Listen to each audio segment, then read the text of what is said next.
up, everybody? It's your boy Chris. It's another amazing episode of Financipation. This channel is all about making money. It's all about saving money. It's all about building generational wealth, and it's all about financially emancipating yourself from generational poverty. Before we get started, everybody, please hit that notification bell. Please like, please comment, please subscribe. And I am thoroughly looking forward to this particular podcast today. Happy Mother's Day weekend, everybody. I love talking to phenomenal Black women that are mothers. I love talking to phenomenal entrepreneurs. And I love talking to the people who are doing both. And this amazing woman I'm speaking with right now, she is doing both. So in this podcast, we're going to talk to an amazing entrepreneur, a wife, a mother, and a fellow YouTuber who, in my opinion, embodies literally everything of what a high value woman, which is a term that's thrown around way too much. She embodies all of that, in my opinion. So Angela, how are you doing? I'm great. First of all, thank you so much for the compliments. It's always nice to be recognized. Thank you. But I'm doing great. Thank you so much for inviting me to your show. I'm excited to be here too. Cool. All right. First off, introduce yourself, Angela. I know you relatively okay because I have followed your content from afar for a while. But introduce yourself to my audience. I'll do the same thing as I introduce myself to your audience as well.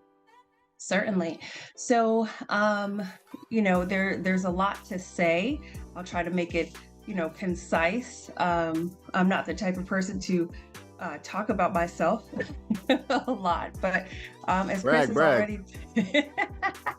Chris has already told you, I am a wife. I am a mom of two boys, ages, I would say a tweenager. He's getting ready to be 11 in August, and a 5-year-old.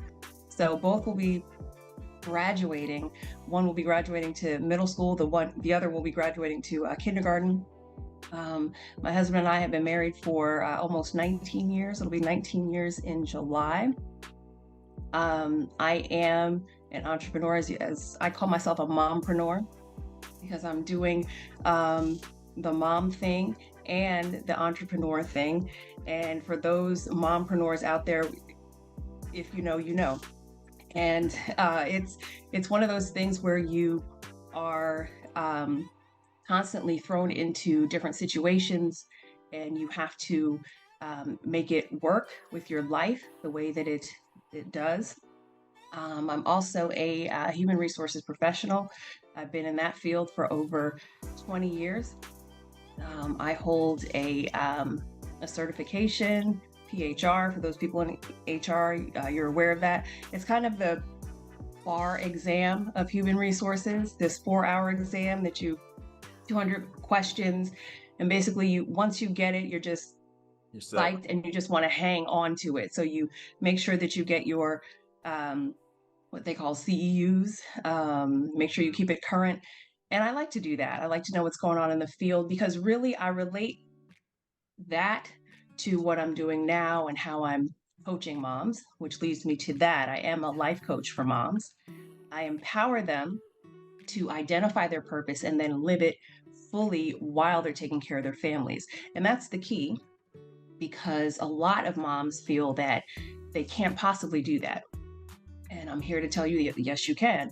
And there are a lot of moms out there that are doing it right now. What launched this coaching last year, I held a virtual summit, 14 days, and I interviewed about 20, just influencers and, people who could really bring to the table how moms can survive. It was called Get Your Life on Track, Walk in Your Purpose.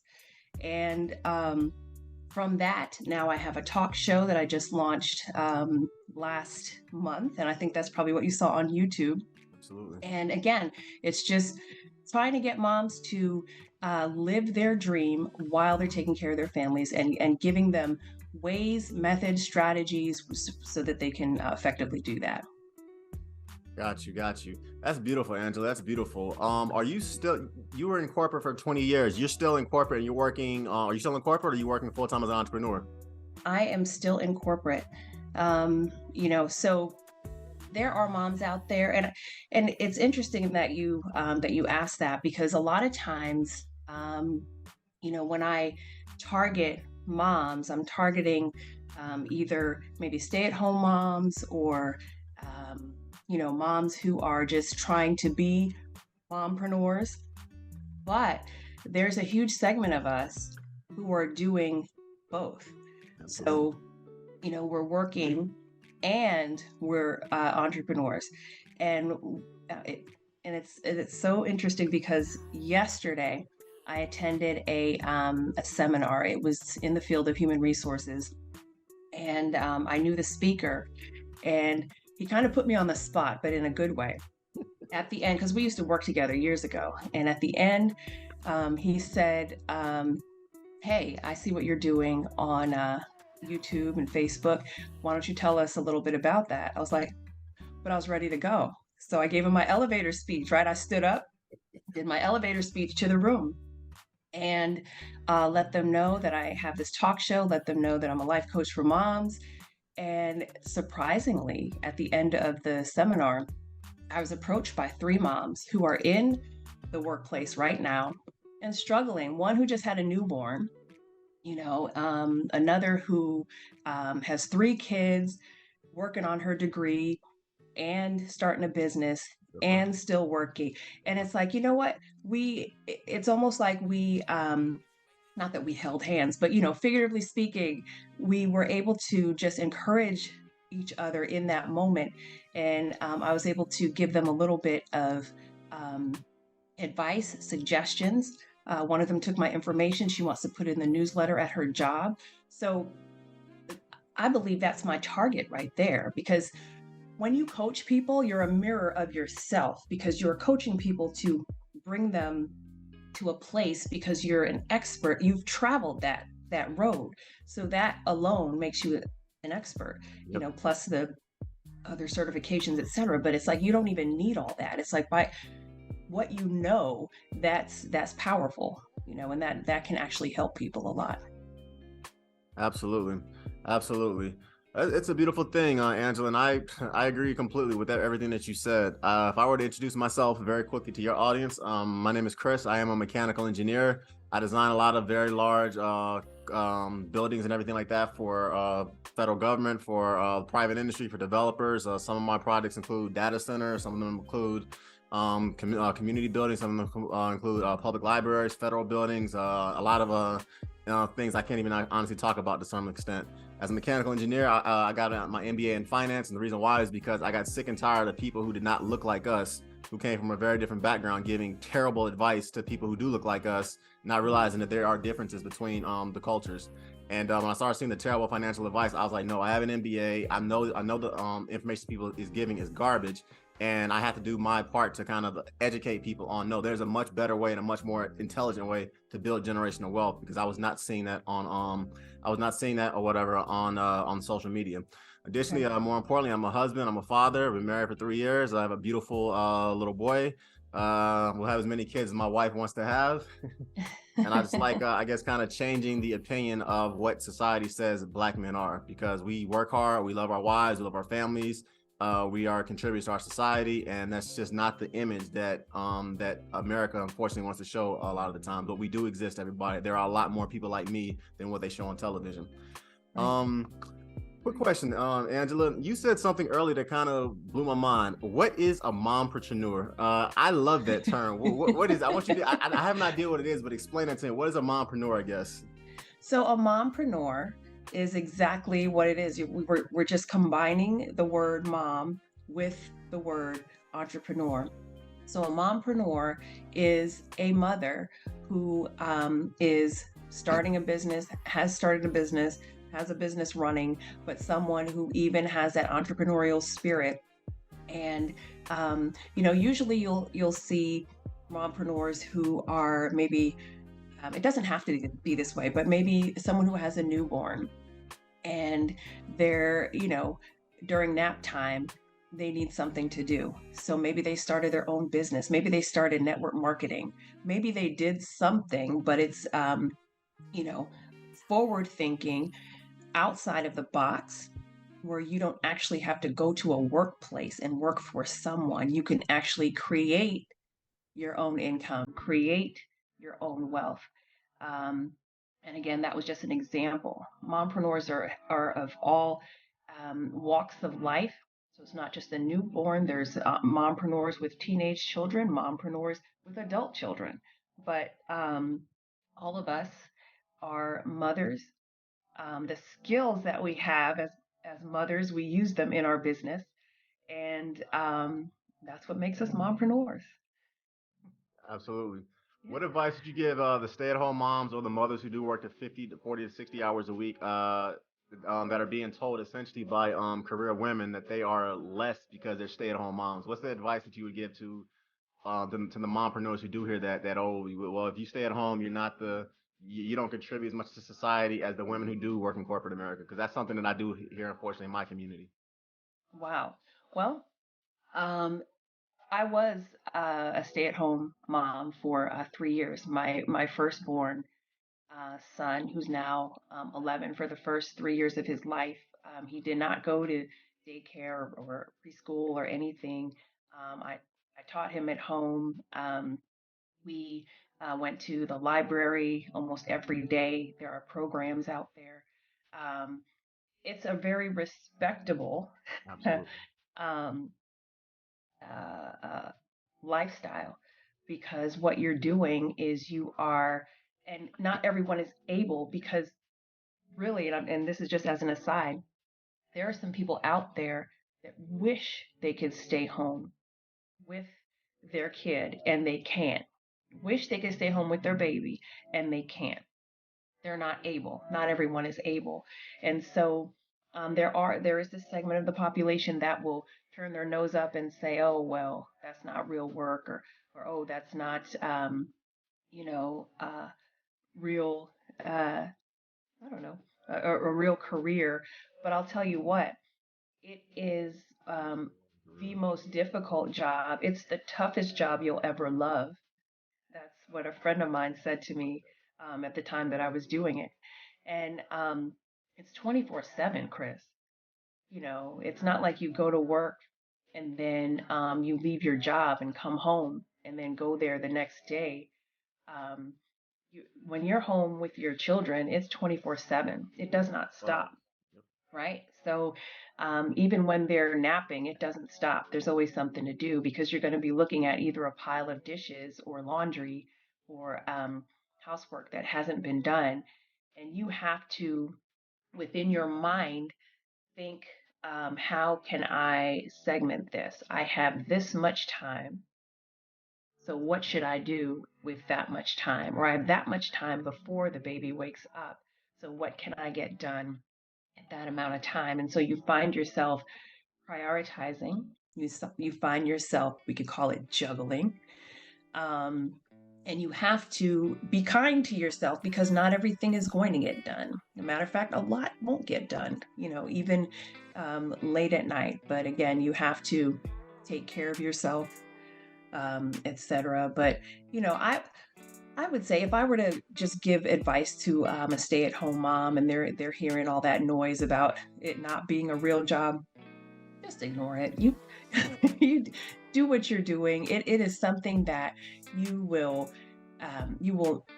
those that time that you're spending. It's you'll never get it back, and you'll never be able to.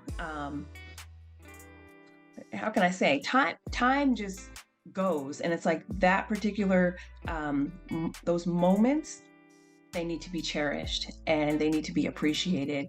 And quite frankly, whether your child remembers at that age that you were home with them, it is something that will always be instilled in them. Specifically, you know, the early years. That's when their character is being developed, and that's when their mindsets are being forged. It could change at any time, but it's like that foundation. It's invaluable. Um, I agree. I agree so much. It's interesting because in my career, Angela, I'm in a very alpha male, extremely stressful, very, very type A type personality. One of the projects I was working on, I directly reported to the individual who is number 2 in the world as far as wealth is concerned. If you don't know, if you know my industry, you'll know who that individual is. I directly reported to the guy who directly reported to him. I was literally one phone call away from the second richest man in the world. So in my industry, I work around some extremely type A type people. And it's interesting because the men that I work with, a lot of them, one, don't look like me, but more importantly, when we sit around and we're talking and we're like at a happy hour or we're like at a golf event or something like that, and we talk about what we respect, ladies, I'm gonna be honest with you, men, if we can afford for our wives to stay at home and to basically teach our values and our family values and our religious values to our children, we love that. Men, we don't, the guys that I hang out with and the men basically who are in the positions that I'm in or whatever, a senior management position in corporate, who also are entrepreneurs on the side, we enjoy the fact if our wives have the ability to be able to stay at home and raise our children, because we know basically how trashy a lot of these daycares are. And we know basically that nobody can raise your child the way that your wife can raise your child. So I'll say this, ladies, men, we do not look down, at least the high value brothers that I roll with, we do not look down on stay-at-home moms. To me, that's the hardest job in the world, because if I come home from work and my son is crying or whatever, and I had to change his diaper and I don't know why he's crying or whatever, there's a certain way that my baby cries. There's nothing as a man I can do to stop him from crying. It's as simple as that. Whereas my wife, if I hand my son to my wife, she knows whether he wants food, whether he wants, for lack of a better word, the boob, whether he basically wants to play with his toys. There's a certain kind of power that women have with kids that men, I just can't do it. So we respect ladies who essentially are stay-at-home mothers. And to anybody that's out here trying to belittle stay-at-home moms, something is wrong with you and you need to seriously get help, because that's the most powerful job in the world. And to the people who, unfortunately, if let's say they don't make enough money to have their wives stay at home with them, there's nothing wrong with that either. Angela was very upfront. She worked in corporate America and she's an entrepreneur on the side. I push a financial channel. I tell everybody in corporate America, I tell everybody, especially those in corporate America, you need to have a side hustle, period.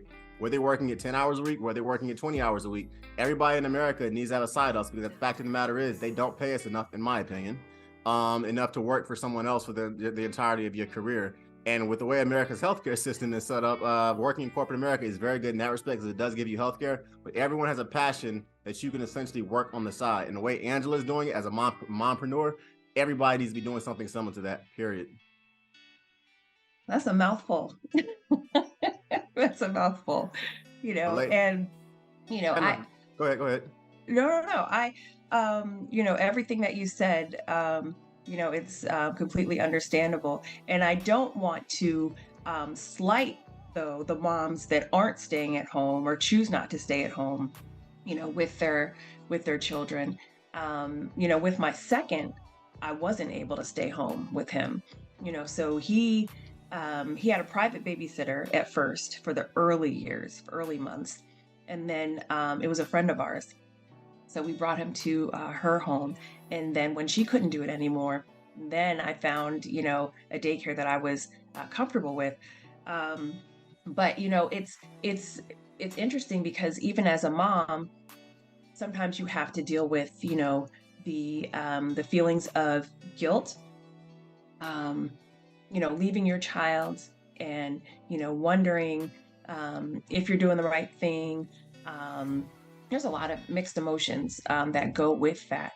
But, once you understand, what exactly, or put it this way, your why, as to why you're working, why you're doing, as you said, the side hustle, the business, and you're doing it for the benefit of your family and for your children, it alleviates some of the mom guilt. And those are for the moms out there who might be feeling guilty, because that happens. It does, even well into after the child is a baby and toddler, etc. Because kids do require a lot of attention, and they want attention. If it was up to them, they'd have 100% of your attention all the time. So, yep. But yeah, absolutely. Society in general, Angela, it tells women that they can't have it all. Basically, society, particularly in the Black community, we're basically being told, at least my generation is, that it's impossible for a woman to have a good family, great kids, a loving husband, and the career. What are your thoughts on this, Angela? And is it possible for a woman to essentially have it all? And if so, how can she go about doing that? well, I guess that depends on the definition of have it all. Now, the definition that you just provided, most definitely, you could have it all. I have that all right now. You know, I have a wonderful family. I just mentioned to you, I have two amazing boys. They're both doing well in school. They're both, Nice. well-rounded in extracurricular activities, sports, music, etc. Um, my husband and I, we've been married for 19 years. I would say that, he is my best friend. We are a wonderful team, not just at home, but just in general and with our businesses. He also is an entrepreneur. So we help each other, we support each other, we encourage each other. And we need that specifically, not just in our professional lives, but also as we are training our sons, allowing them to see how we roll, so to speak, um, and just setting an example. Um, I don't want to say just for them, but maybe for others. We get approached a lot. We get approached a lot, and people say, I really admire you guys. I admire your family. That's humbling for me, and it's also a lot of pressure. I didn't know I was being watched. You I didn't always know I was are. being watched.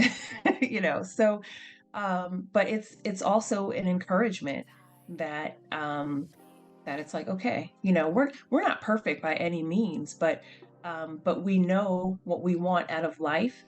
We know that we just got to go get it. So we're on the same page when it comes to that.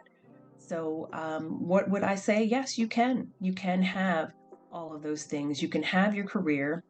You can have the marriage. You can have the family. And you have to take care of each of those things. You have to take care of each of those things. Um, you can't just coast. You can't coast in your marriage and just think it's going to um, work.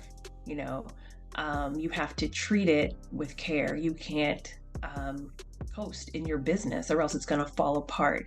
You can't coast with raising your children because all of a sudden they're going to be out of control. They're going to be exhibiting behaviors that you're wondering what, because you didn't check it when you were supposed to.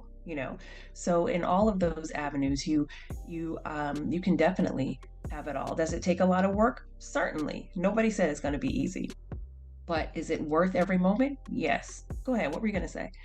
What advice would you give women? Because I'll be honest, Angela, I'll never ask a woman her age. My generation or whatever, my wife's generation, we're kind of being told you can't. Well, not so much men. Men, we're always being told you should. Men are actually being told, particularly professional men, no, you're supposed to have it all. Either you get the wife and a beautiful family, or you will never get the C-suite status. That's essentially what men are subconsciously told. So we're told we can have it all, but with women, I find, particularly with our women, they're being told that they can't. So what advice would you give a 20-year-old woman who's listening to this, who's wondering how she can go about having what you have, Angela, which is the loving husband, the great kids, and the beautiful career and the great business? So this is what I would say. Um, and maybe you've heard this before, but you really need to find contentment where you are. Find contentment where you are. Work on yourself. And let's not confuse contentment with complacency, right? So contentment is just recognizing where you are, being satisfied with it for now, but understanding that it's not always going to be that way, and looking forward to a future where things will change. So, in other words, you're making your goals to have a husband, you're making your goals to have a family, to have a career. So, what are the action steps that you're taking toward that? But while you're doing that, be content where you are right now. So, what can you do for yourself to improve yourself, to prepare yourself for that husband, to prepare yourself for the family, to prepare yourself for the career? Do you require more training, more education for the career? Do you require therapy in order to get to a specific point in your life? where you would be made whole or healed from something that happened in your past or something that you may not even know is blocking you from going forward. And again, that's not everybody's case, but contentment is just, again, being satisfied, but not being complacent, meaning, I guess this is just the rest of my life. I'm just going to sit here and da da da da. That's complacent, right? Just, throwing your hands up. But contentment is understanding that life has seasons and understanding that seasons change. Absolutely. Absolutely. No, I love it. I love it. I like how you said that as well. Be comfortable where you are, but always have an idea about where you're trying to go. Be comfortable in the place that God has you at that particular point in your life, and then but plant the seed so that when the season is right, you basically have done you should have done your homework to basically be able to go to the next level that He has for you, that you're trying to go to. I like that, and a lot of times I do see that happens to people where they may have had a mistake here or there, and as a result, they say, okay, this is going to be my lot in life. Not realizing that whatever that quote unquote mistake was, that could just be your setup for a comeback. It could just be basically the fuel that you need to kind of go to the next level. And to all my people that are listening, I can just say, being a person who does work in corporate America, who does have multiple businesses, and who is married, always be trying to definitely manage your relationships, but always be trying to plan, okay, what is my next step? 5 years from now, what am I trying to do? 5 weeks from now, what am I trying to do? Always kind of have some kind of idea about where you're trying to go, particularly when it comes to your finances in regards to how you're investing your money. So I like how you said that. I love how you said that, Angela. Don't be complacent, but be content with where you are, with the idea of knowing, okay, this is where I'm trying to go. So that's ultimately where I'm going to be. So yeah, right. I love that. I love that. Let's keep it moving. Social media pushes men and women today to compare themselves to be what they see on Instagram, TikTok, social media, and on television. How do you advise our young women today to not compare themselves to the images and to the women that they see on social media? And I'll answer for the fellas with this one. Oh man, it's not real. It's just not. You're comparing yourself. If you compare yourself to what you see, understand that you're comparing yourself to a farce, to something that doesn't even exist. You need a better standard. That social media is not it. One of the things that I spend a lot of time on when I coach moms is that very one thing: do not compare yourselves to others.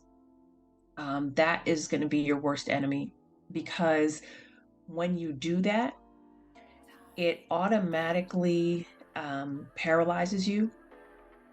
And you have to understand something else besides some of the things that we're looking at on social media that aren't real. I would have to say, and the thing is, I can't tell you what percentage, right, is completely fake, but you're not going to see a lot of posts where people are down and out, okay, upset, unless it's in a humorous way. You're going to see people smiling. They're going to have some music in the background. It's going to look amazing. Popping bottles all the time.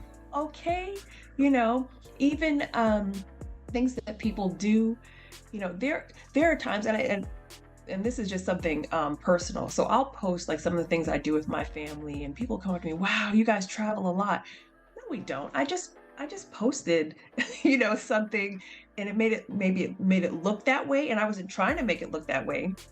I'm just trying to show you my brand, that yes, I'm a mom, and yes, I spend time with my family, and yes, I still do my business, right? But it's not the reality. I'm not traveling every moment of my life, But getting back to what I'm saying about comparison, you have to compare yourself to you, okay? Because what was meant for you is for you, and what someone else is doing, that's not for you. It's that simple. You have your own goals, you have your own purpose. And as you're saying before, God has something for each of us. And just because, and here's the biggest thing, what I find with moms, they'll be like, "Oh, so-and-so's doing that already. Oh, oh, well, I guess I can't do it. No, no, you can do it Do it because your no own one way. can do it like you. Exactly. Put your own spin to it. Exactly. No one can do it like you. They may be doing their thing. There's room at the table for everybody, right?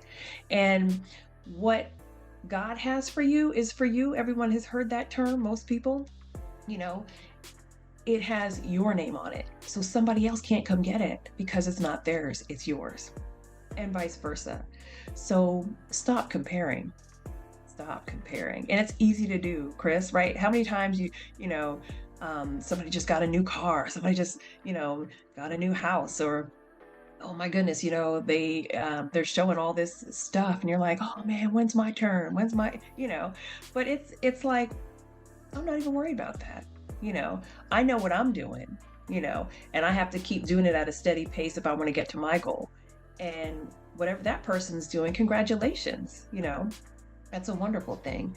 And that is another thing. We have to be happy for each other. We really do. We really need to stop pulling each other down or hating on each other and just congratulate, congratulate and be sincere with it.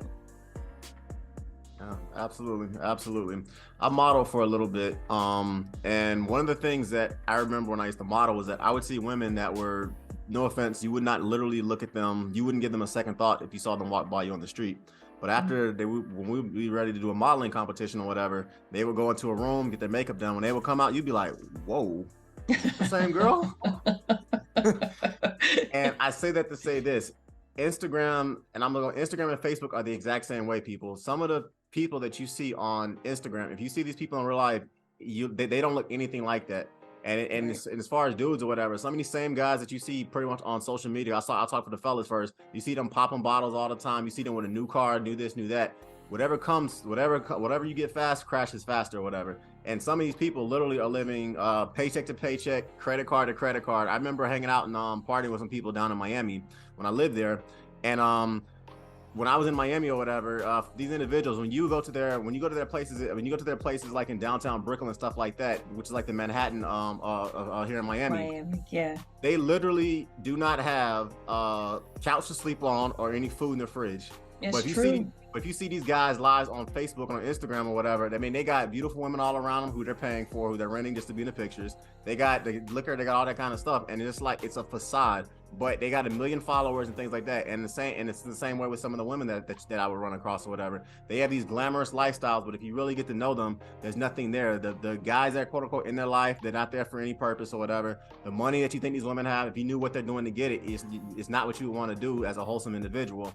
And then on top of that, their lives are not nearly as glamorous as you think. So just like you said, Angela, social media to a large extent is a friggin' facade. Hmm. There was an African YouTuber, I'm not gonna give her a shout out or whatever, but she has well over 1 million followers, and she actually hosted an event where you could meet her in person. And she basically rented out a warehouse, and when she got there, nobody was there. And the girl Wow. has over 1 million quote unquote friends or whatever on social media, but no one actually showed up in real life to say hey to her. And this is in the city that she lives in. So that's why I say, people, don't let social media, it's a freaking facade. The best friends that you have are that husband or that wife that you're gonna lay next to every night. Those are your best friends. The people who had your back when no one knew you, those are your best friends. And the advice I Right. would give anybody is, like you said, stop comparing yourself to other people. There's a very popular U.S. Navy SEAL. His name is David Goggins. He says your race is your race. He's world renowned for all the ultra marathons that he's ran. And he says Right. basically never compare yourself to other people. You run your own race. The person you should be comparing yourself to is yourself. And if you do that day in and day out, year after year, you are going to be successful regardless of whatever you put your mind to. Right. That's the So truth. That is the truth. I think we were both kind of blessed because social media kind of popped up a little bit later in my teenage years or whatever. So I had the Hmm. blessing of kind of growing up without a world of social media. When I was coming up, Hmm. you actually had to ask the girl for her phone number and all that kind of stuff. Yeah. So I had to Yeah. do it that way. And it's interesting because nowadays with social media being so prevalent, I would not want to be a 16-year-old kid right now, 16-year-old boy or 16-year-old man or 18-year-old man or whatever, with social media and Tinder and Facebook. It just, this would be a crazy time to live in. And I'm kind of glad that I got the chance to basically grow Yep. up in a world without it, because it's wild out here right now. It really is. It's a lot. It's a lot. And it's funny that you said that because I mean, the kids that we're raising, think about what they're going to be. living with. This plus more. Yep. My 10-year-old, we just got him an iPhone for his 10th birthday because he was asking us and this and that. But he's not on social media. Everything is blocked basically.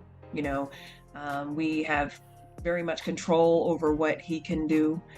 He can't go out surfing on the net. He can't. I It's know. just too That's much stuff out there. And again, it starts at an early age.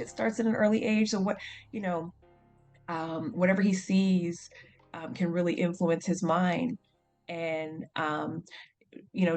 related to this, Chris, I have a friend who gave her daughter access to social media a little bit too soon. It was probably age 11.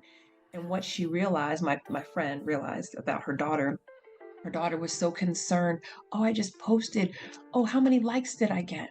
yeah. Oh, who was looking at, and once the mom saw that this was consuming her daughter's mind, how many likes did you get? Who, your self-value, and this is a child, the adults do this too, but imagine a child, what you're teaching the child, that their self-worth and value is connected to what people think about you by what they place on a post that you made. If they liked it, oh, they like me, so that must mean I'm somebody. And the And if they crazy thing don't, is, the raunchier, nastier, and less classy the post is, the more men are going to like it. The more girls, you yeah, see, the more girls are going to like it. And it's the same with the guys.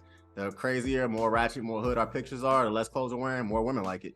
And it's pushing our society to basically have no values and no morals to a large extent.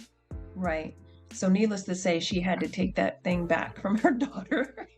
Like, Good. sorry, but I made a mistake, gave it to you too soon. She had to apologize to her daughter, but yeah, this is not happening right now. No. Got you. Okay. Yep. Yeah, that's the world we live in. Social media.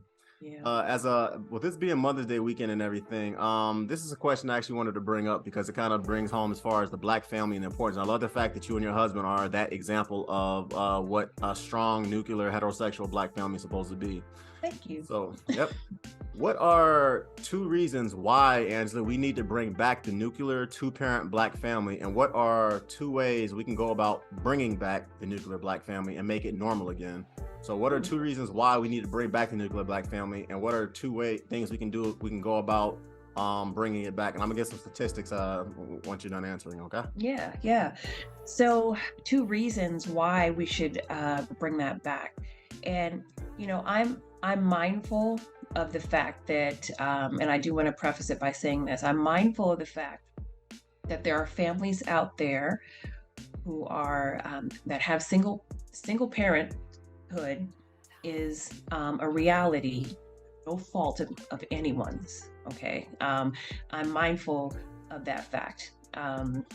Whether there were deaths in the family or a lot of different things. Life brings so many things in our direction.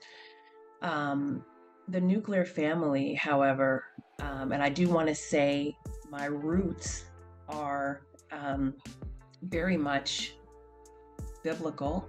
My roots are very much what God wants from us, and I firmly believe that the father in the home, the mother in the home, and communicating in terms of what roles they play, whether it's traditional, non-traditional. We could maybe get into that a little bit later. But one reason is that we have to provide a foundation for our children. That's reason number one. And we can get into the whole children are the future, but we are raising people who are going to one day be adults. So what values do we want to instill in them? Okay. And when you have that nuclear family, you are instilling that in them. So what are they going to do? Hopefully go out and create a nuclear family. It's the legacy that you're leaving your children. That's reason number one. Um, Reason number two, I think that a lot of society's ills, and this is just a personal opinion, maybe there are statistics out there to back it up, but right now I have none, right? I'm about to give you But some. all right, a lot of society's ills are the result of the breakdown of the nuclear family. Yep. And again, starting with the children not having those values instilled in them. And I'm not saying that, you know, a child that comes from a nuclear home is perfect in every way. No, but I believe the chances are better for them not to join a gang for acceptance, right? Because they're going to be accepted in their own home by both parents who love them and show them what the family unit is all about, right? Maybe a daughter won't go out and find acceptance from another male. It might decrease teenage pregnancy if the father is loving to the daughter. Again, I don't have statistics to back this up, but I'm just telling you my opinion. Perhaps, you know, the young man might grow up with a firm and confident view of himself if he has a role model in his father and a mother who doesn't tear him down but builds him up, right? That doesn't emasculate him but actually empowers him. Exactly. All of that is part of the nuclear family. So those are two reasons. And tell me the second part of that question, Chris. You wanted to know. What are two ways we can go about bringing back the nuclear black family? So, two ways. Well, let me start with one way. I think we should be mindful of the relationships that we have and the relationships that we forge with other people. You know, a lot of bad decisions will lead you the wrong way. It might lead you into a bad relationship, a bad marriage. And that could break down the family. That could end in divorce. Taking the proper care to, I don't want to say vet the person, but get to know the person before actually joining in marriage. That's one of the ways. Another way, oh, another way, and this is what I believe, if you have a spiritual foundation, if God is your center, God will direct you in the way that you should go. And that would be, again, forming the relationships, forming the family, taking the family to church, taking the family to a place of fellowship where all of you are seeking God. And again, you can do that in your home too, just building that foundation where you're teaching your children how to pray and teaching your children how to have a relationship with God. That's definitely, if not for me, numero uno, you know. Absolutely. Yeah. Absolutely.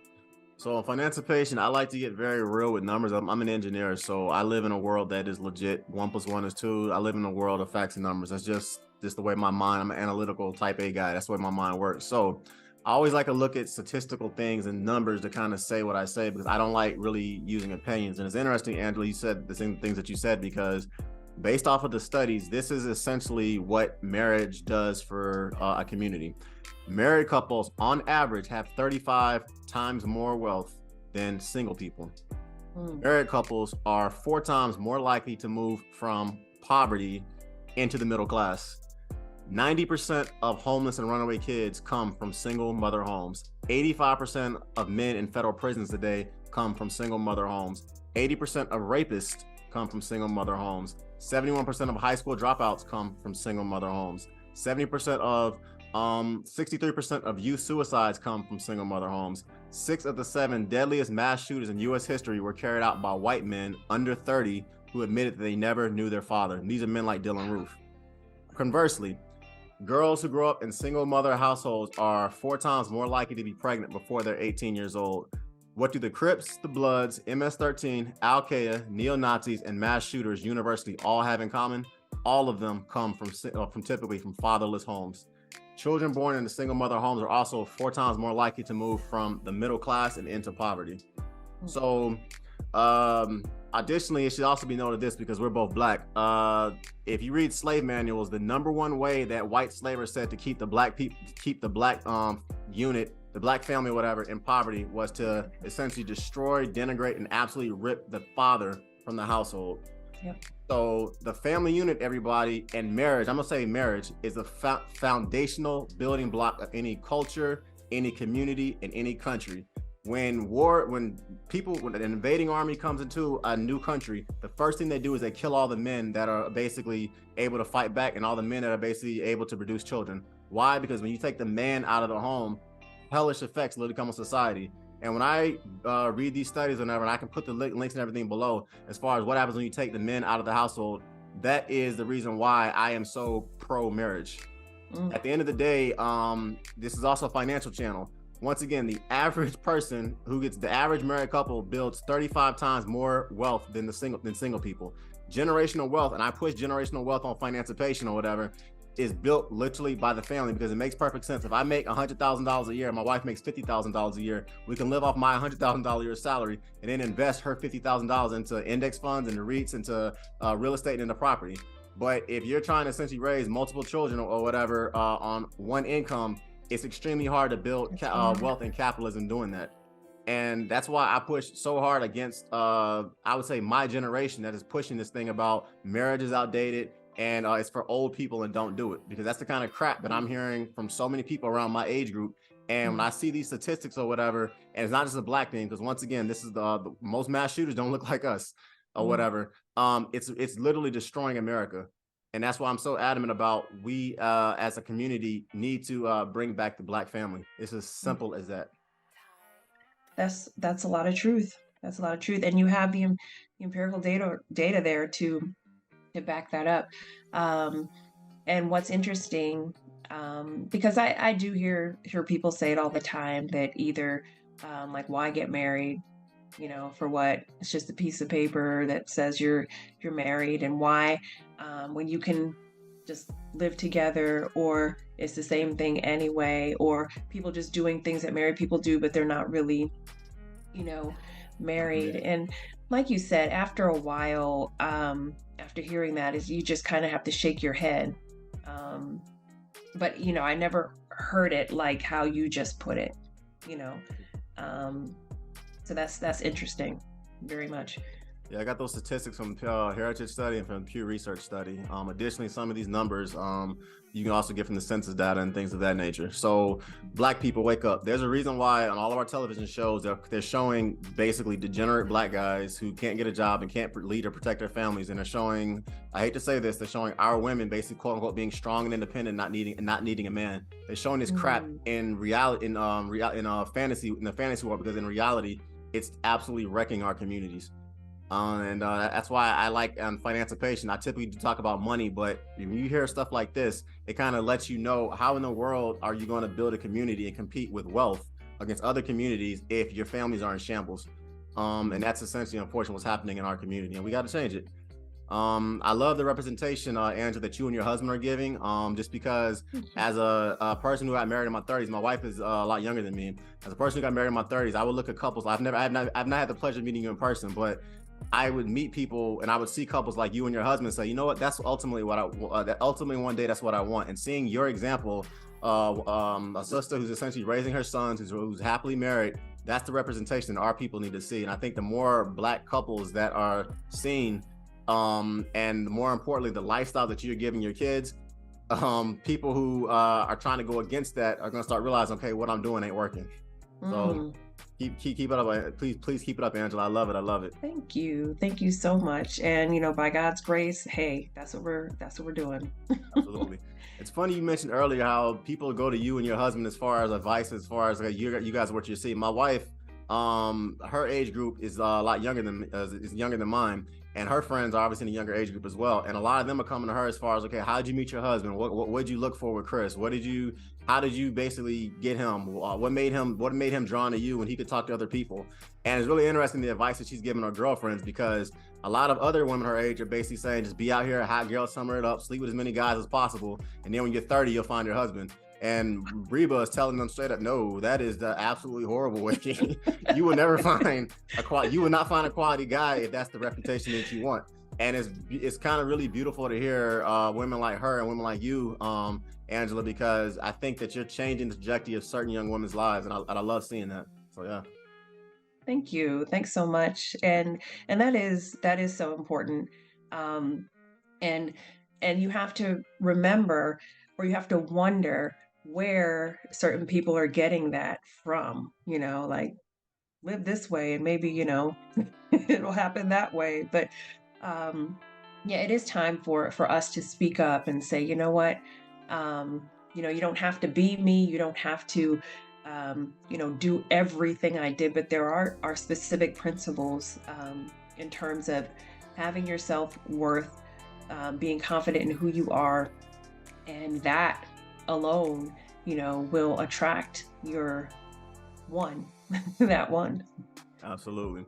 We kind of Yeah. touched on this a little earlier, but what are your thoughts, Angela, on this agenda that's telling us that women should be strong and independent and they don't need a man to raise their kids?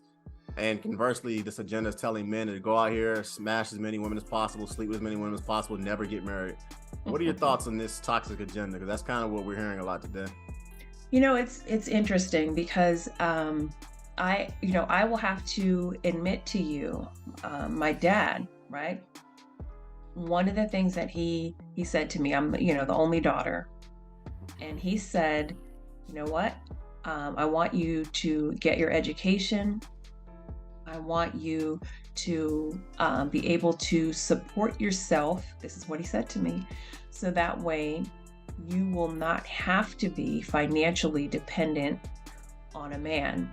Now, the reason he said this to me, which I later understood, is because in his lifetime, he saw a lot of females who were stuck in a bad marriage, in an abusive marriage, whether it's domestic violence, um, and Emotional. that could be right, emotional abuse, and they had to stay because they had nothing to fall back on. So they were stuck in this relationship because of financial reasons. Okay, so I understood that part. So for me, I have to take that for what it is, but that doesn't mean that I'm going to be so independent that I don't need a man. Okay, so let's just say I can support myself. When you get married, you have to let your husband be a man. You have to let him be the man, the head of your household. So that might mean that even though you are able to do XYZ by yourself solo, you still allow the man to be the man, right? So, yeah, you could handle your own finances, but if he says, I want to do the finances, then he does the finances, you communicate, and you can take out the trash anytime you want to. You can hang up pictures on the wall if you want to. You can, and I'm just picking little things, that are, some people might say male roles, female roles, and again, that's a whole other show, right? Right. But um, you know, I I believe that yes, women, we should again have an education. We should, be financially sound. We should have all of these things, but by no means should we allow that to either tear down or emasculate the man that we're with, or any man that comes to us, because that could be a repellent. All right. And I'm not saying that you have to be, um, damsel in distress.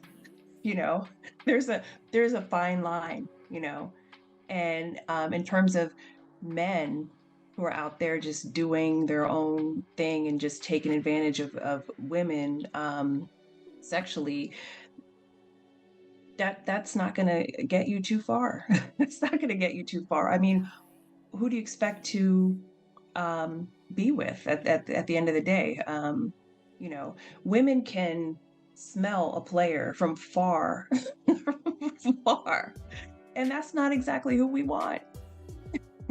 Yep. Not as a husband, not as a role model for our children.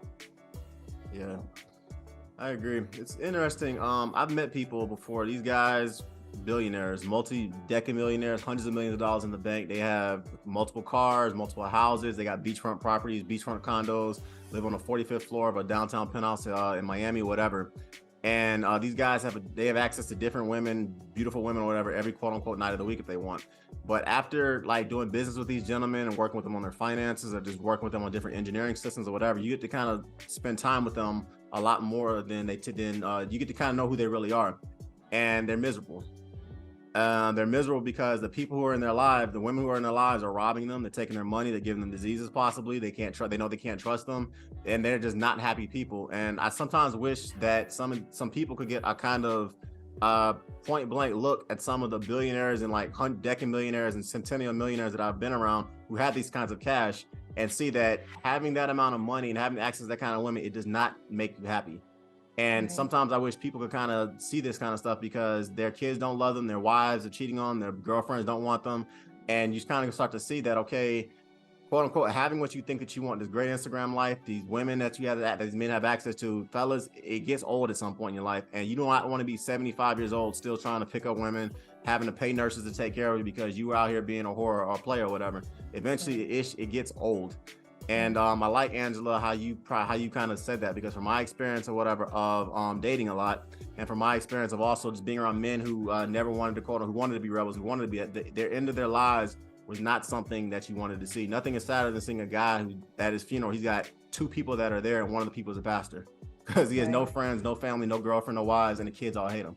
And that's the Right. kind of lifestyle that I think this toxicity is kind of pushing on men and on women. I love how you said that, Angela. Essentially, the way you kind of broke that down is that women should get their education, but still know how to be feminine and know how to be a wife for the right kind of man.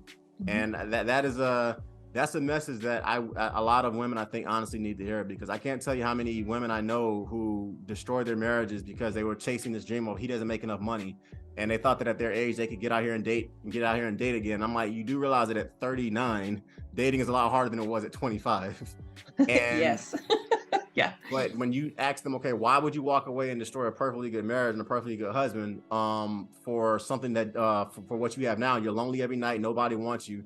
And the message they got was, well, this is what all my friends told me to do. And I'm like, you listen to friends who were single and now you're single Right. and miserable just like they are. So Right.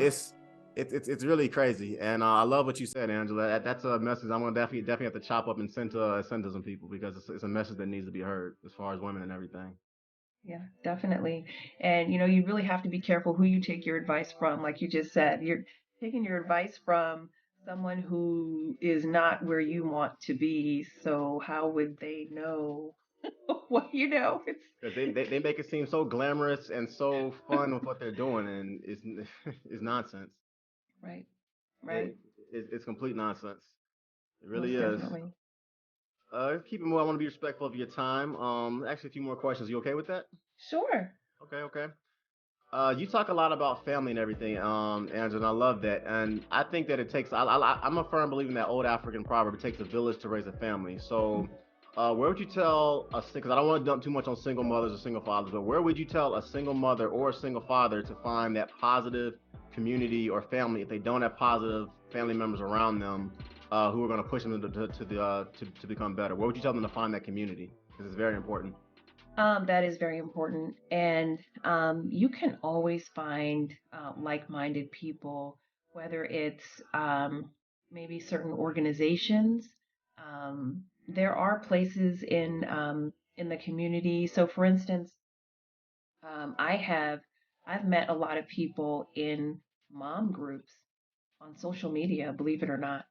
and I've had the pleasure of meeting them in person, but I met them in this group, okay, in the group that I'm in. So all of that to say, if your family is not, I hate to say it, for you, Yes, a lot of not people in your have this. corner, yeah, um, you definitely can get out there and find like-minded people, people who would gather around you, and people who are in the same situation as you, and you can encourage each other.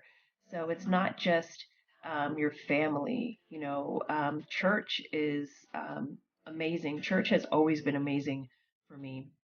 And, for people who are afraid to go to a large church, if you go to a large church, they have several ministries. Get involved in something, and you will find yourself surrounded by people who will care about you and what you're going through, you know. Um, so there's a lot of different ways where you can find people, but you have to be open to it. It might be hard for some people to reach out, but you have to make that step forward in order to do that. Absolutely. Absolutely. Yeah, I agree. I agree. As a athlete, I was an athlete. I've been an athlete my entire life, and it was interesting because when I was like playing ball or whatever, or kickboxing or boxing and all that kind of stuff, I obviously would meet guys who we would train together and stuff like that. So you lift weights, hang out, party, do whatever together. And I started realizing when I got to a certain point in my career that even though I love these dudes and we are gonna always be tight, there was no way I was gonna go to the next level of my life and the next chapter of my life if I kept hanging out with them in the capacity that I was hanging out with them. Right. And eventually I had to realize, okay, I love y'all dudes, but our relationship is gonna change. I'm not gonna say, I call it editing the relationship. You don't completely ignore them, but you start realizing, okay, in order for me to go to where I need to be, I have to kind of let this friendship kind of go a little bit. So Yes. we can still play ball every now and then on the weekend. We can still kind of go out and do our thing. But in general, in order for me to achieve my financial emancipation, in order for me to build my generational wealth, in order for me to one day meet my wife, because fellas, there are friends you're gonna have to let go if you're trying to find your wife. I'm gonna be honest with you. Yep. Yep. I had to let these guys go. And what I started to realize is that when I did it, I needed to find a new community. And the beautiful thing, what you said, Angela, is that if you believe in God, he starts putting certain people in your path at certain periods of your life to kind of take you to that next level. But in order to do that, Yes. there are sometimes some relationships you have to edit. And it's Yep. very sad when those relationships are family members, but sometimes it's going to have to be.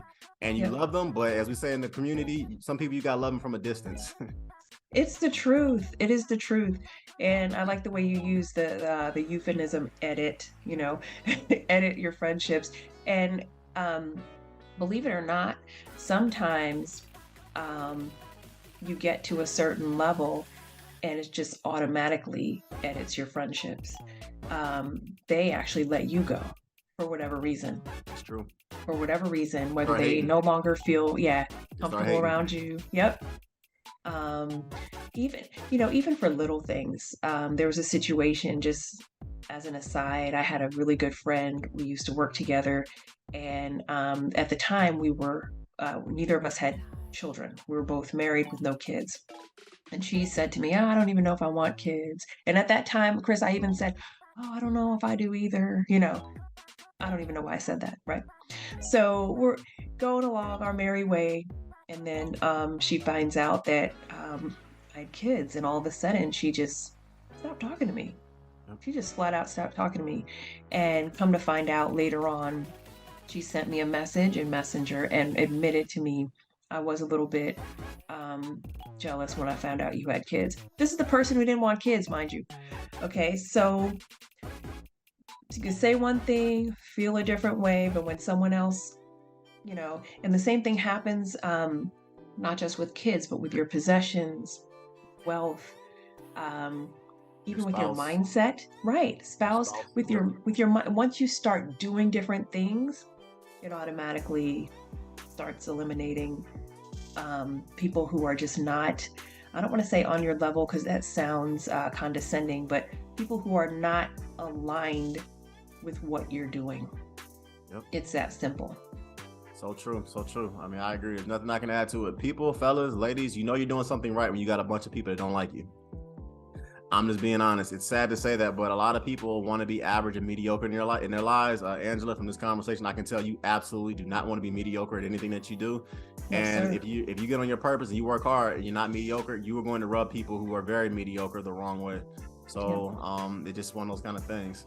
Likewise. All right, facts. All right, so we're coming to a close. Let me ask you a few more questions, and then I'm sorry, I've been asking all the questions. Do you have anything you want to ask me? I apologize for that.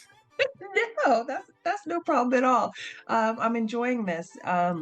It's good to, converse and to, discover new things and about people. So I do have a question for you. So you, you said that you at one point, well, this is before Reba, um, you knew what you wanted in a woman. You knew what you wanted in a wife. And, I'm not going to talk about Reba because she's not here to. I'll say nothing but beautiful things about her. She's a great woman. I'm lucky. There's nothing but beautiful things to say about Reba, okay? Mhm. But let me ask you this. Even with hanging with all of your friends and wondering, wow, what would it be like to be married now that you are married? Is it everything that you thought it would be in terms of, okay, I have my career and now I'm married, and then take it a step further, you added another human being to your lives, right? And so you have A little one. Chris Jr. What I'm wondering what that did to you, what that did for you. First, the marriage to Reba, and then both of you having a child. Like, as a man, what was the impact? Got you. Um, So first thing, I'll start at the beginning with it. I dated a lot to know what I wanted and what I did not want. So I always had an idea, okay, this is the kind of woman that I want, but I had to wait. Like when I got serious about it and kind of stopped just kind of doing stupid stuff and I got serious about trying to get married, I looked for about a good 7 to 9 years before I actually found Reba. So I mean, I'm not gonna really go too deep into it, but I'll say this: I just was not finding a lot of quality women that, in my opinion, were worth marrying. And when I met Reba, I was like, okay, this woman was raised to be a wife. I actually have a podcast about Black of the Berry, Sweet of the Juice. Anyone can check it out. About kind of about like, our story and how we met and everything. But what it did for me as a man, though, I know what's in the bars. I know what's in the clubs. I know what's in the happy hours. I know what's in the church singles ministries. I know what's in all that kind of stuff. And in my opinion, the women that I was meeting there, they just were not, they were not wives. And what it did for me as a man was when I met Reba, I'm not gonna say she completed me, but the things in my life that I was looking for, Reba added to it. The things that I was looking for as far as, okay, I want a financial companion, a woman that I can talk to about Roth IRAs and HSA accounts and 401ks and investment accounts and building generational wealth. Reba was on that tip so hard or whatever, and she was willing to learn from the things that I knew, whereas women my age weren't really about that life. So from a financial perspective, Reba was there. From a religious perspective, I could talk to her about Christianity. I could talk to her about Christ. I could talk to her about religion. I could talk to her about Islam. I could talk to her about a lot of different things, and we would kind of go back and forth about different things, and we kind of married up. And that was also a beautiful thing I liked about Reba. Secondly, another thing I loved about her as well as a man, guys, if you're married, you don't know this. If you're not married, you don't. There's like a stratosphere that you don't go through if you're not married, and I can't really explain it. But like Kevin Samuels, God rest his soul, he always talked about you very rarely see CEOs and presidential candidates that are bachelors. And if you think about corporate America, there is like a level that you don't go through unless if you're married. I can't really explain it. It's kind of weird. It's like this ism thing that men, alpha males, we look differently at guys that are married versus guys that aren't. In the economics world, they call it the marriage tax or whatever, or the single penalty, however you want to look at it. So Reba completed me in that respect as well, but she made me softer, she made me kinder, she gave me more patience. Another thing I love about her as well is that I always, if you take a look at the numbers, I didn't post them earlier with this, but married men live longer than single guys. And my wife is she's a certified personal trainer. She has a personal training business, like Reba Fit. Everybody check it out or whatever. So from a health perspective, she pushes me in that respect. So I would just say for me, all the positives and benefits that I have in my life, from my work ethic to my physical fitness, to my financial intelligence, to my walk with Christ, Reba was a force multiplier and all that stuff. And the bad aspects about myself that I'm not going to talk about, Reba had a way of kind of getting me to kind of stop doing that stuff and kind of start thinking about it differently, different ways to approach it. So for all my men out here that are listening, marriage made me a better man. This this program you're watching right now, Financipation, would not exist if it was not for my wife. I'm very good in front of the camera. I know how to win people over. I know how to essentially market myself. I know how to do all that stuff. But Reba, she's the digital brains behind the operation. She's the one that says, no, Chris, you have to approach it this way. You think about it that way. And as a man, I think I kind of push her in certain ways. I made her more assertive or whatever. I've given her more confidence in certain ways. So to me, marriage is a force multiplier in every, if you marry the right person, that is, it's a force multiplier in every sense of the word. So right. Yeah, I hope I answered your question. No, that's wonderful. And then part B was, now that you have a child, what did that do for you? Like, you are now a dad, you're a father now. You're not just a husband, you're a husband and a father. That was, being a father is the best feeling in the world. Last night, my baby fell asleep in my chest, and I've had some pretty great experiences in my life. I'll say it that way. But when your son falls asleep on your chest, that is, I'm telling you, it's one of those feelings you just can't really put it in words. It's such a beautiful feeling. Being a father though is great. It's like you'll see your son do something. He's like, oh shoot, he did this. I would have done the same thing. You get to kind of see yourself in a much smaller version of yourself. And what's really scary about it, Angela, is that that God's putting this human being in your life, and you have essentially 18 years, in my case, to teach him how to be a man. Yeah. And I see a bunch of broke bum dudes out here who ain't doing that for their kids, and I'm not gonna be one of those kinds of men. So right. I love being a father. It's the best feeling in the world, and it sends a powerful message. As a tall, athletic black guy, it sends a very powerful message when I'm pushing his cart, when I'm running down the street pushing my son, or I'm holding him or whatever in a grocery store. You destroy so many stereotypes as a happily married professional black man, literally just by holding your black son. I mean, it's just one of those kind of things where you literally can change the entire way people try to portray us, I would say, just way. And I'm sure your husband has the same feeling. And then conversely, when I raise my voice in public, because I see something that's not going on or whatever, I get a very different response from the people that are around me. My wife says, Chris, I always feel very safe when I'm with you. I don't have to worry about anything. So, and that's another thing too. Like, as a man, we're supposed to protect, we're supposed to provide, we're supposed to lead. And I get to do all that stuff with my beautiful baby boy. And I love being a father. I love being a husband. I've had more fun. I tell people this all the time. I've had more fun being a happily married husband and father than I ever had in the clubs in Miami, that I ever had pretty much doing any other, like flying to other countries and going on trips and stuff like that. It's a beautiful thing, Angela, and I love it. I love it. That's wonderful. That's wonderful. And just continue being that role model for others, as well as for your son, raising a black boy in this current world that we live in. It's an awesome responsibility. So yeah, I'm glad that you're thinking that way and, living that way. So wonderful. I love it. This is a financial channel. What are 3 pieces of financial advice you would give our listeners, your listeners and my listeners? What are 3 pieces of financial advice you would give them that have worked for you and your husband? I could say, for me,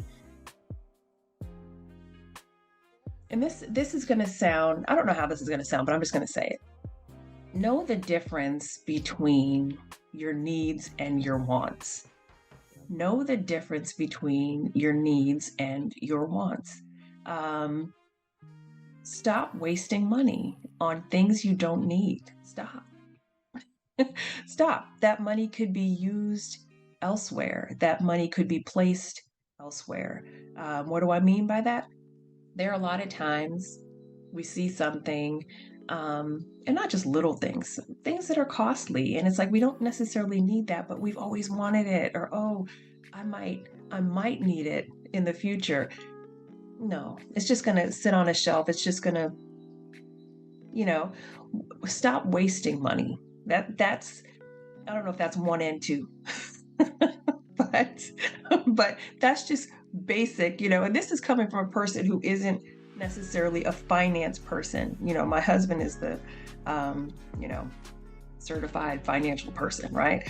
But I'm just telling you from my own um, experience, you know. Another thing, and this is something coming from a human resources professional. You mentioned 401k plans, you mentioned HSA plans, you mentioned just retirement plans, investment vehicles. Take advantage of that if you are in the workplace, especially if your employer is matching. Absolutely. Free money, don't leave that on the table. You might say, oh, but 1%, 3%, oh no, that's too much for me to take from my paycheck. It's taken on a pre-tax basis. You won't even miss it. I promise you that. If you're getting a match, you're getting free money. Don't leave free money on the table. And it's going into funds. These funds grow. So it's not like you're just getting one sum of something, okay? Listen, take advantage of whatever benefit, even with the HSA. I know that it depends on your medical situation, but if you don't have like a chronic illness, and again, I am not, right, I'm not giving anyone advice, okay, because I'm not qualified to give advice. These are just suggestions. I'm just going to say that. HSAs are amazing because it works just like a 401k. You use it for health-related expenses, but when you leave your job, you take it with you. You take it with you. Some jobs even allow you to invest it just like a 401k. It's pre-tax. Some employers match. They give you money in your HSA. Take advantage of all of that. Absolutely. Absolutely. This is Mother's Day weekend, so I'm gonna go a little different step with this. If you were to ask me what 3 pieces of financial advice, I'm gonna say straight up, take care of your parents. That's one of the very alarming things that I'm also seeing with this, with my generation, is that because a lot of parents raise, for lack of a better word, grown-up children that can't take care of themselves, a lot of kids are now in the position where they can't take care of their parents. But to those who actually financially can, even if you can't, you can take care of your mom. I mean, it's just as simple as that. We don't come from a community where we believe really in nursing homes. I mean, that's something that in the African American community, we say, what's a damn nursing home? We don't do that kind of stuff. We take care of our grandmothers or whatever. I'm starting to see it's not really the case anymore. So treat your parents with dignity and respect, because trust and believe, the way you treat your parents, you're showing your children an example of how they should treat you. So treat your parents right and basically take care of them. That's one thing. That's the first bit of financial advice I'm gonna give you. And I'm saying that because once again, it is Mother's Day weekend. Angela, you hit the nail on the head with the 401k match. I'm absolutely blown away how many people do not invest in their 401k with a match. And I'm also taking a step further. If I were answering this, I would say max out your Roth IRA every year if you possibly can. Right now, due to inflation, you can put $6,500 every year into your Roth IRA, and it grows tax-free.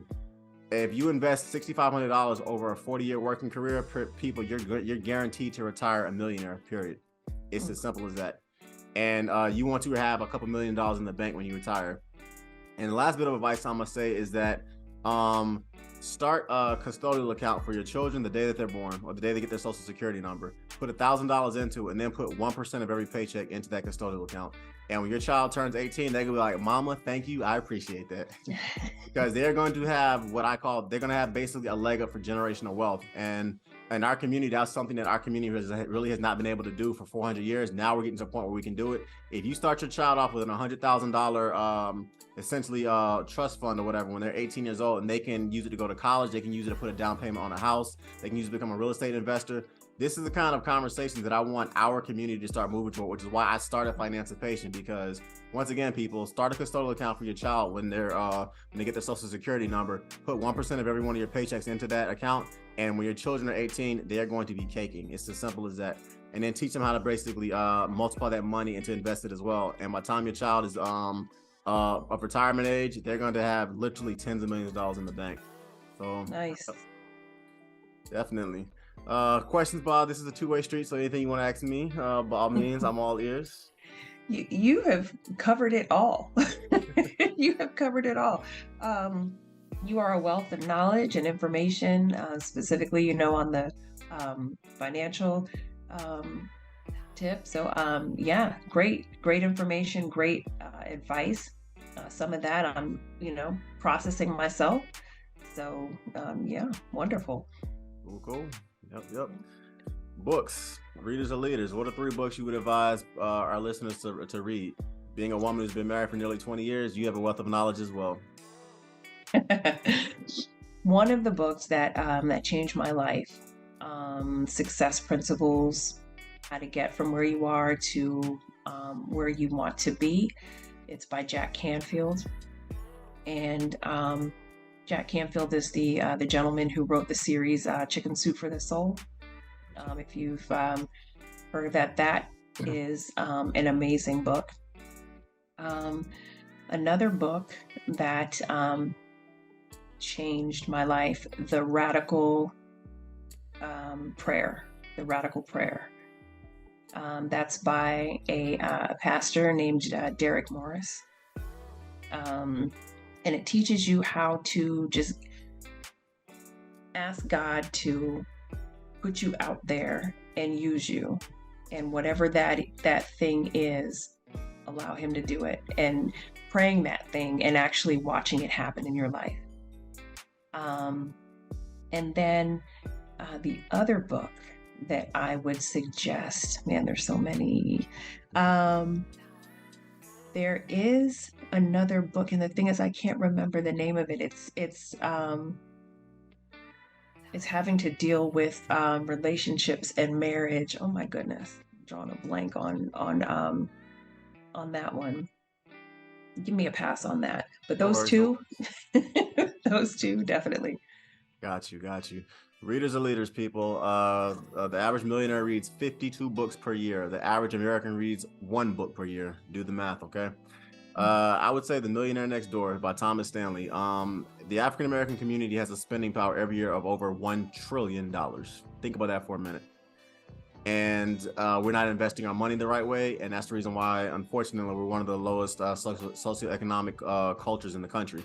The Millionaire Next Door, I love that book because it kind of shows you how the average millionaire wears blue jeans, they drive a 7-year-old vehicle, they live in a paid-off house or whatever, and there is nothing about them that you would think screams millionaire. And in our community, I think that's something that needs to be said because we are not poor, period. We're just not spending our money or investing it correctly. So that's a book that I advise everyone to read. Mother's Day, we're both happily married people and everything. So I would say read the book, The 5 Love Languages by Gary Chapman. That's a good book. That's a good book. And that's something that's a reread. Yep. That's not something you read at once because I've taken that test, the assessment, 3 times in my life. I just took it again a couple of, a couple months ago. Believe it or not, my love language change. You grow, you develop. Your love language is sometimes change. So, but yes, that's an awesome book. Yep, and I agree with that. As men, most of our love language we're going to say is physical touch, but as you age and you start kind of getting more mature in your relationships in certain ways, you'd be kind of surprised how that thing evolves. Mm-hmm. And the last book I'm going to say to read is Never Finished by David Goggins. I mentioned him earlier, U.S. Navy SEAL. This guy has had one of the absolute worst childhoods and lives I've ever. I mean, literally, if you think about something bad that happened to him. And the dude ended up becoming a U.S. Navy SEAL, motivational speaker. He runs marathons for a living now. Basically, has raised millions of dollars.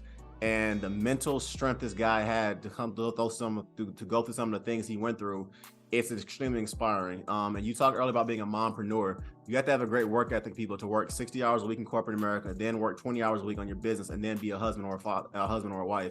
Mm-hmm. David Goggins is one of those kind of people where that man's work ethic, it pushes. I don't care how hard you think you work. When you find out what this guy's doing for a living, it makes you want to work harder, period. So those are the 3 books that I would say everybody should read. All right, Angela, my last question for you. When all is said and done, your time on earth is past, what do you want your legacy to be?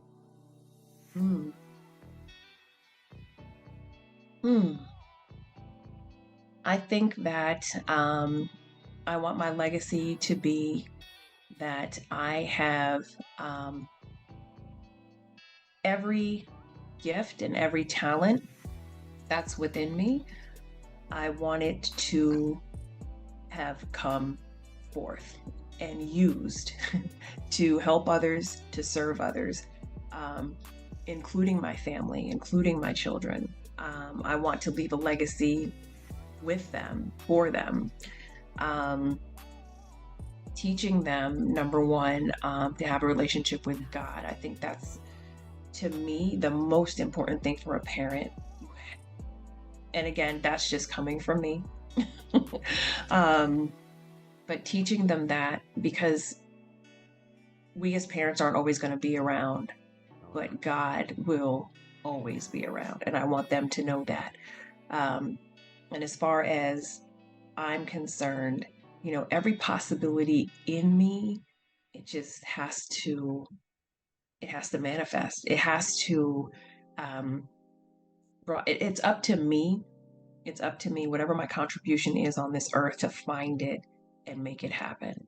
And knowing that I fulfill my purpose, that's the legacy. I want people to see, like, you know what, Angela, she did that thing, and not to pat me on the back, but to say that I've used whatever is in me, my talents, my gifts, for the benefit of others.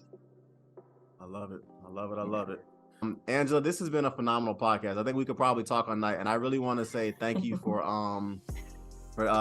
taking me up on this. When I started listening to your channel, I was like, I would love to interview this young woman, because Oh, thank you. the representation you and your husband and your channel is giving our community, it's what because I'm a little younger than you, I think. It's what my generation, it's what we need to hear. It's what millennials and Gen Zers need to hear, or whatever, Yes. and need to see. And Mhm. I absolutely loved it. I absolutely love this. So thank you. Thank you. Thank you, and I appreciate you, inviting me to this and everything that you're doing, not just for the Black community, but just in general. I think is amazing. Um, you've already told us your age. For a young man, you're doing amazing. Keep it up and keep taking care of my girl Reba. Love her to Absolutely. death. And your son. I follow you guys on Facebook and just absolutely love the photos and just the adventures and just the lessons too. So I love the Black family that you all are representing. So please continue to do what you're doing. Will do, God willing. Absolutely. Thank you, everybody. This channel, Financipation, is all about making money. It's all about saving money. It's all about building generational wealth, and it's all about financially emancipating yourself from generational poverty. Everybody, you can book a financial one-on-one session with me if you would like to. My podcast is on Spotify. You can follow me on Instagram at @thereal_Financipation. My Facebook page is Financipation. You can check us on my digital and my e-products below as well. And also have a financial blog that's going to be coming out. And check out our website. And Angela, by all means, give a shout out. Where can people meet you? Where can people find you at? Give a shout out to your YouTube channel as well. Oh, definitely. You can find my YouTube channel at the Angela Anderson Show. Please subscribe to my channel. It'll alert you to when the sessions come on. It's every Wednesday at 4 p.m. Eastern Time. If you miss it, not a problem. Subscribe to my channel. And I'm also on Spotify. Just look for the Angela Anderson Show.